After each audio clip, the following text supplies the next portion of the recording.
মিরপুরের একাডেমি মাঠে চলছিল এইচপি দলের প্র্যাকটিস। জিম সেশন শেষ করে মাঠে আসলেন আরিফুল ইসলাম। কোচ গোলাম মর্তুজার সাথে তখন কথা বলছিলেন মাহমুদুল্লাহ রিয়াদ। পাওয়ার হিটিংয়ে পটু আরিফুলকে দেখে দুই হাত নাড়িয়ে মাহমুদুল্লাহ রিয়াদ বললেন, এইটাই পাওয়ার ব্যাটার।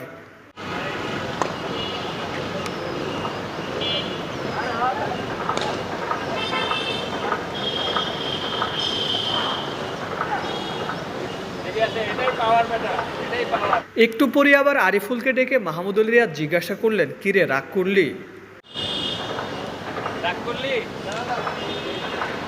আরিফুল যখন যুবদলের হয়ে খেলেন তখনই সুযোগ পান ঢাকা প্রিমিয়ার লিগে।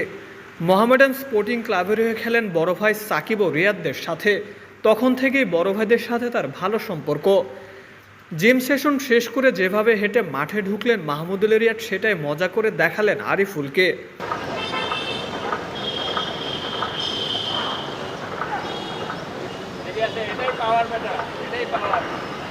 এদিকে এইচপি দলকে কোচিং করানো কোচ নাসুকে দেখেই সালাম দিলেন মাহমুদুল্লাহ রিয়াদ।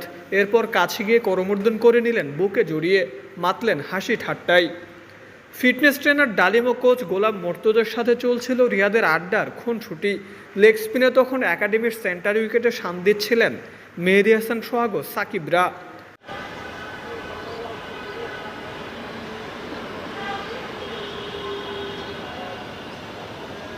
মাহমুদুল্লাহ রিয়াদ সিনিয়র ক্রিকেটার হলেও কোচ বা জুনিয়র ক্রিকেটারদের সাথে সবসময় থাকেন হাসি খুশি। এজন্যই সবাই রিয়াদকে এত বেশি ভালোবাসেন। Mirpur Sher-e-Bangla national cricket stadium থেকে মোকাদ্দেস হোসেন, ডেইলি ক্রিকেট।